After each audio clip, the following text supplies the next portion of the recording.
Estás viendo Canal América, televisión dominicana para el mundo.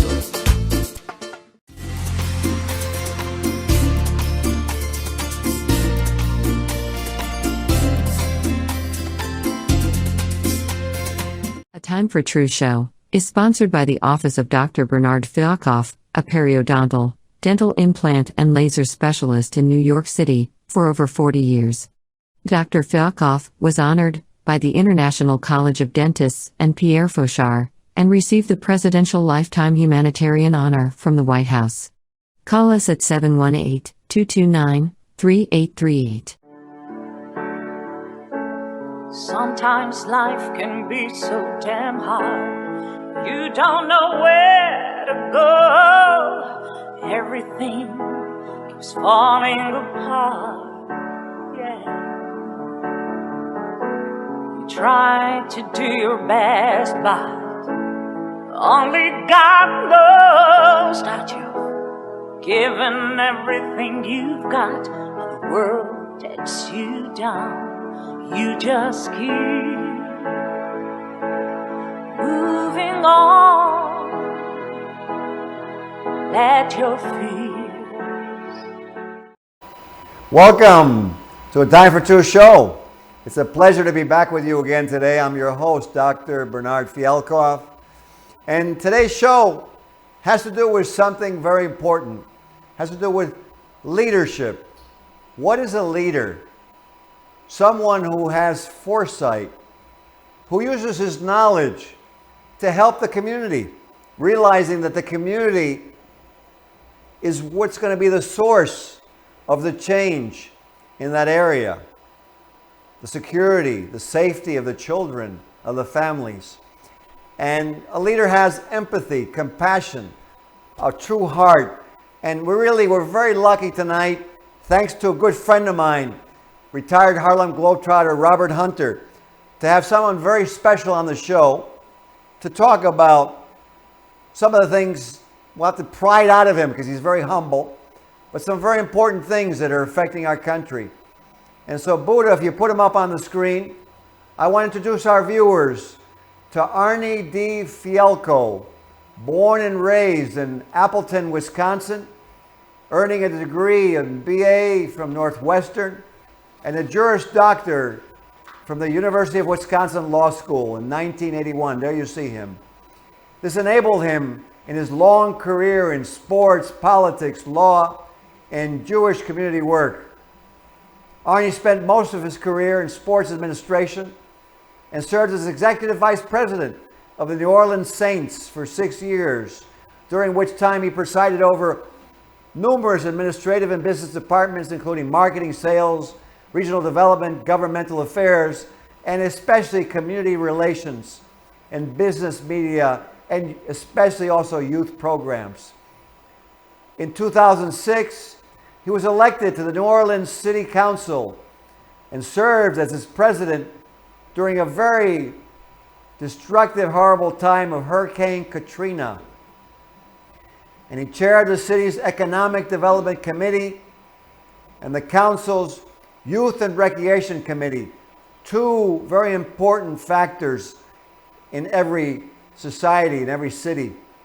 He co-founded the Fleur de Lis, a Padashador program with Tulane University President Scott Cowan, and has been a vocal supporter of education, of public education, and charter schools. From 2011 to 17, he began as president and CEO of the National Basketball Retired Players Association.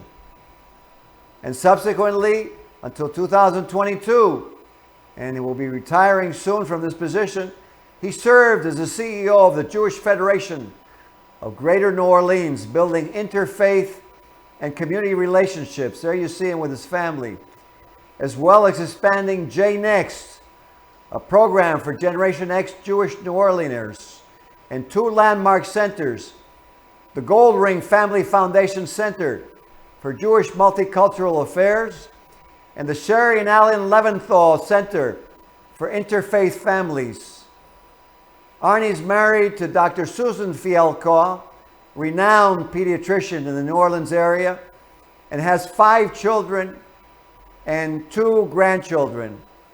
And Buddha, if you will, if you put him on the screen live, let's bid a warm welcome to Arnie Fielkow. Well, Ben, that's quite an introduction.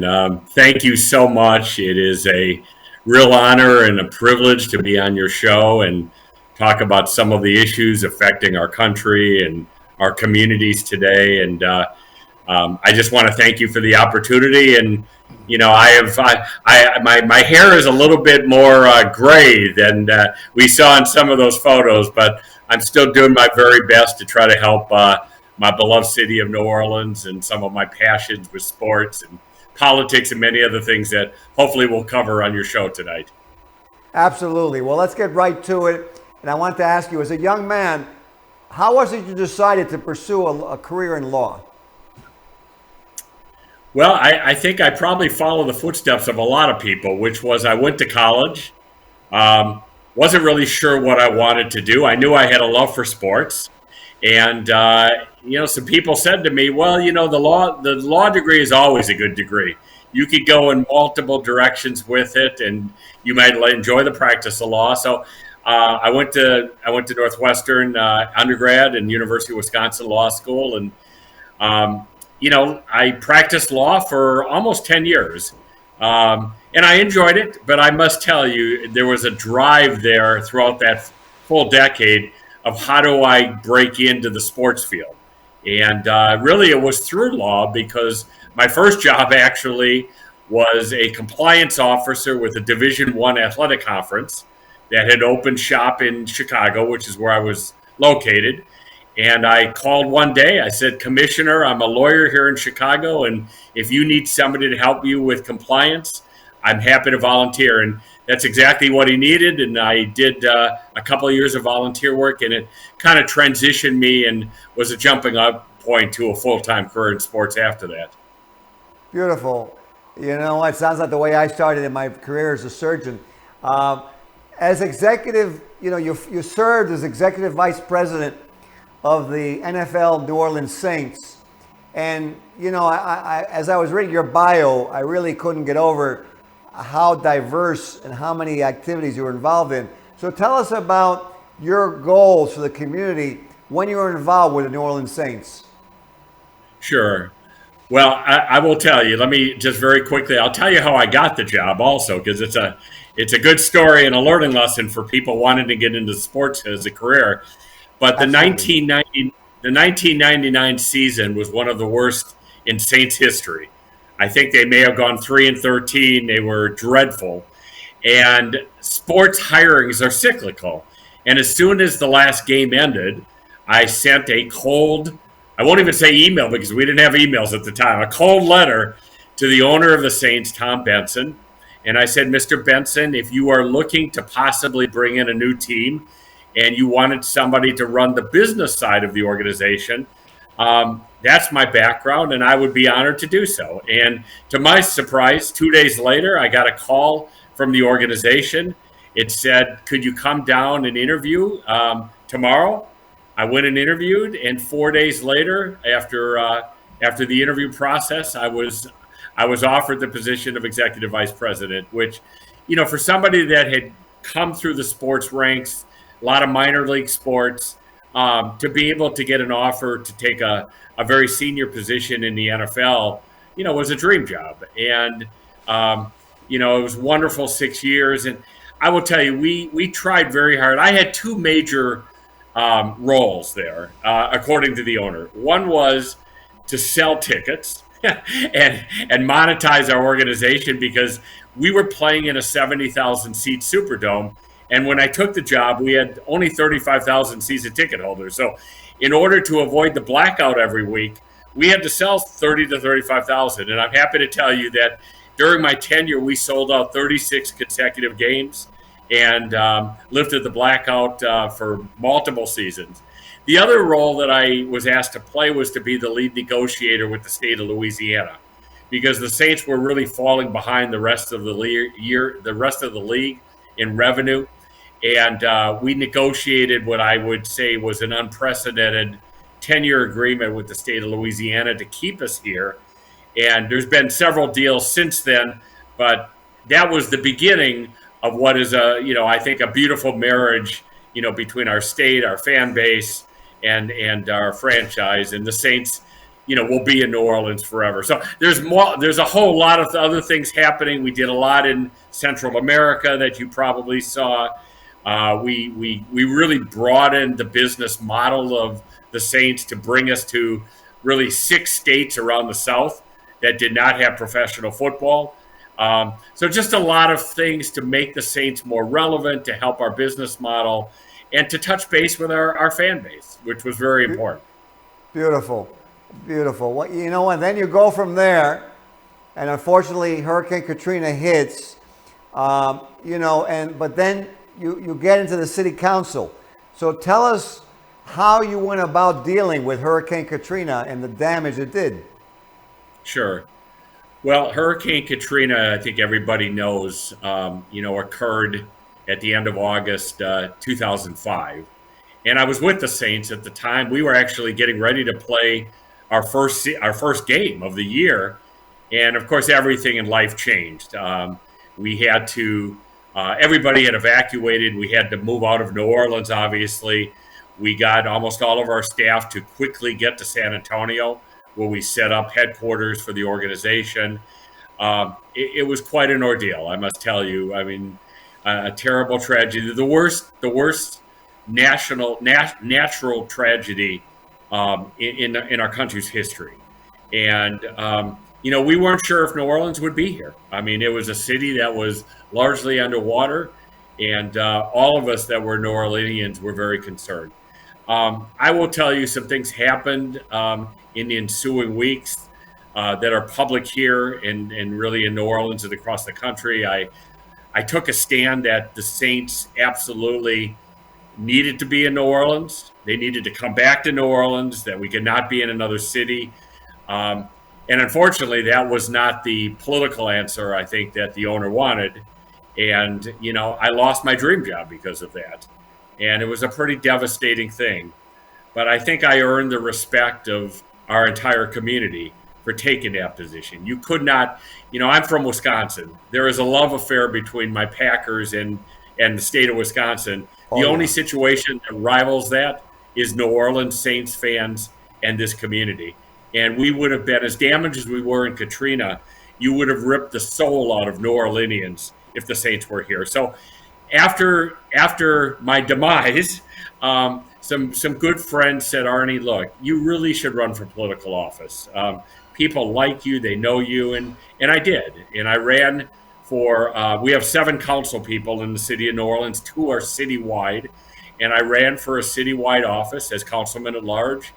I won a very heated election right after Katrina. I had to beat a 16-year incumbent, and wow. I did, and then was reelected 4 years later. And it remains today the most gratifying work that I've ever done in my professional life, and something I will always be honored for. And we'll talk, I know, a little bit about the end of the show about what I may be looking at future-wise, but it was a very special time, and I get very emotional about it because, it was a time when, as an elected official, you were in it for the right reason, which was to get people back on their feet and help them when their entire lives were turned upside down.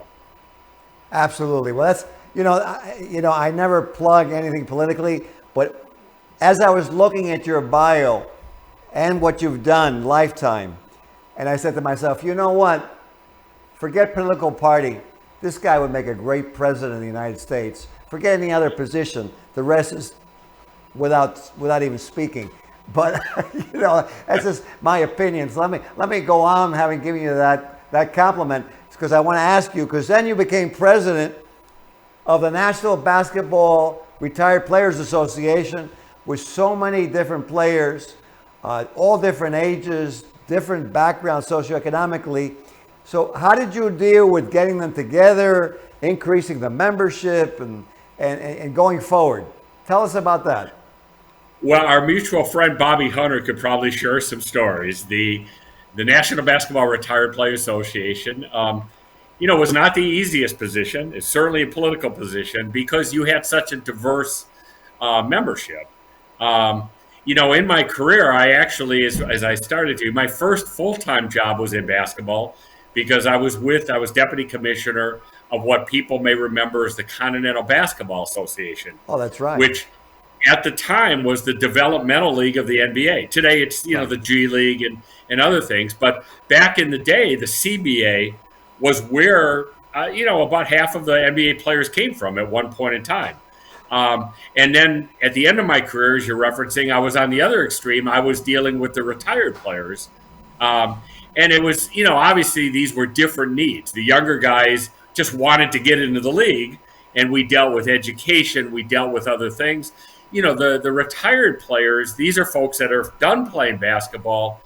And that transition, like it is for many people, is very difficult. Once you go away from the public spotlight and are just a regular citizen somewhere, it's hard. So we worked with these players very hard on, number one, going back and getting an education, getting a college degree if it was possible.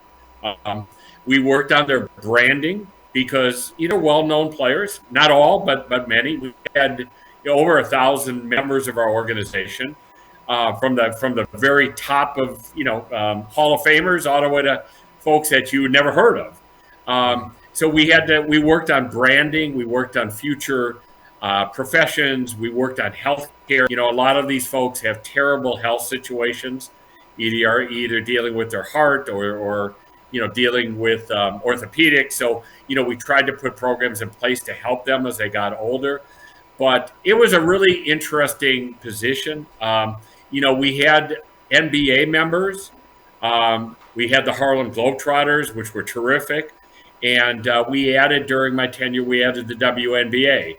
So all former players of the WNBA became eligible. And, to have that unique mix was really interesting. And we got along they got along very well together. And, I'd like to say that, I left the organization in a much better place than when I started.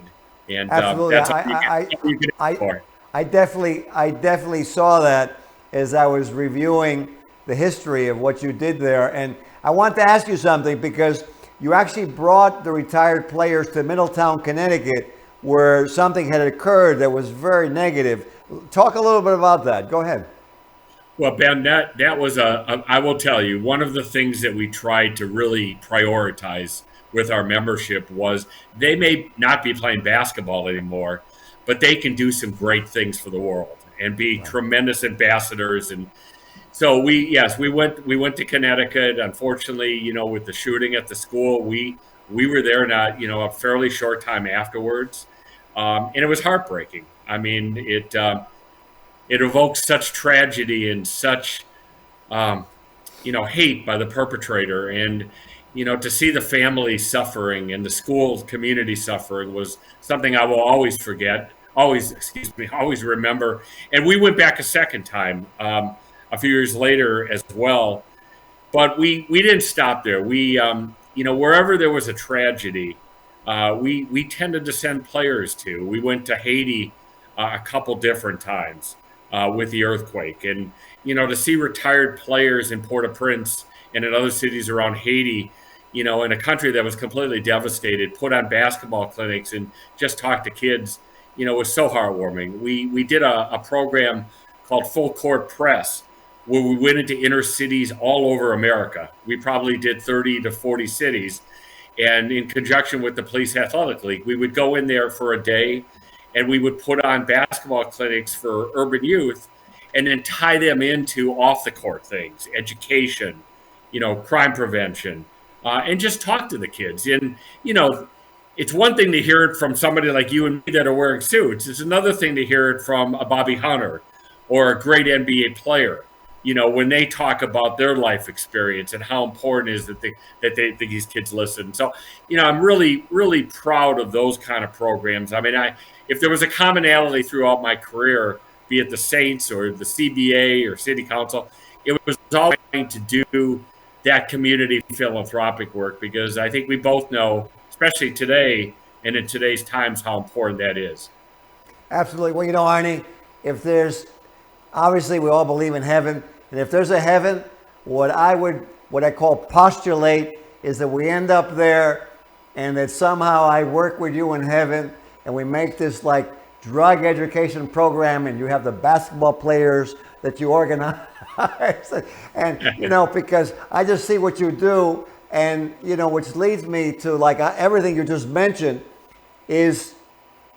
I was looking at various articles about you and the numerous positions you had, and in each one of them, you talk about unity. Because, in the world, we've had a lot of religious differences, we've had a lot of prejudicial problems, we've had anti-Semitism, we've had prejudice against, African-American people, against Chinese people. And, when you speak without even saying anything, just your tone of voice, your manner exudes harmony. And I want to ask you, because you have a position with the Federation of the Jewish Federation in New Orleans, and there's been a lot going on with that worldwide with what's happened with Judaism. But I want to talk to you in general, because I see that you're really a worldly, not only renowned, but you spread your vision throughout the whole world, through all the cultures. Tell us a little bit about your mantra or your vision in terms of unity and how to resolve what's going on in our country. Yeah, well, thank you for such an easy question. And no, I'm kidding. Well, first of all, I will tell you, Ben, you and I are aware of a Hebrew term called tikkun olam, which means repairing the world. And I think that's a most appropriate phrase for where we are today. We are unfortunately living in such a divisive time where there is disunity, where there is hatred, anti-Semitism, racism, xenophobia. It's a time, in all honesty, that I'm not sure I ever thought I would see in my lifetime. And I could sit here and blame some of our political leaders, and I do, because I think, especially at the national level and at some of our state levels, I mean, we have people in office who put their own personal politics over humanity. And we've got to get back to a point where that's not the case. My feeling is, at the end of the day, most people in our country, in our city, in our state, want the exact same things. They want a better life for their families. They want to see their kids have the opportunity to live a better life than maybe they did, a good education, good economics. I mean, these are what makes Americans Americans. And, I think sometimes our leaders, for their own politics, just simply want to tear us apart. And I will tell you, it bothers me a lot. It's one reason that I did run for office before. It's a reason that I may be entering the public service realm again, because we need people that can unify. We need people that can bring people together, irrespective of their race, their religion, their culture. I mean, there's enough hatred in the world. I will tell you. I mean, we just commemorated the commemoration of the Holocaust just in the last week. And, the slogan out of the Holocaust in the Jewish community is never again. Unfortunately, never again doesn't have the same meaning that it did some years ago. And I and many others are very worried about it. I'm also worried about racism. I mean, we've seen some of the things happening around the country and here in Louisiana as well that are just completely wrong. So these are the kind of topics that, as elected officials, as any person, you don't have to be in office to do this. I mean, we need to take a step back and say it's time that we come together again and not let those voices of hate and dissent, tear us apart. And I try to live my life that way, professionally and personally. And, I think it's going to be even more important as we go into the future. Absolutely, Arnie. I wholeheartedly agree. We talk about wealth, and a lot of the rhetoric or the speeches you hear about economic growth or economy. And like you said, we've lost sight of what is the real wealth that exists in the world. Because if we don't take care of our people, regardless of what color they are, regardless of what nationality they are, or religion they are, how can you have any kind of expansion? How can you have a community or even a business? I mean, I run a business for 40 years in New York City, and people joke about me that my office is like the United Nations, and but New York City is not easy. And like you said, you've had some difficult positions. It's not always easy, but we need to take a look, like you said, at humanity. We've got to realize that the wealth that we've got to manage is not monetary, that's a byproduct of what people produce when they're in harmony, when in a business they collaborate. It's like, you work for so many sports teams. Obviously, the greatest sports teams in the world were the ones that could collaborate and not just be one mind, one focus, or it's me, me, me. So I want to ask you, you shared so much, but you've been so successful. Share with us what your thoughts are for our world. And like you said, you're looking to maybe go back and run again, which I think would probably be a great idea because of the way you are.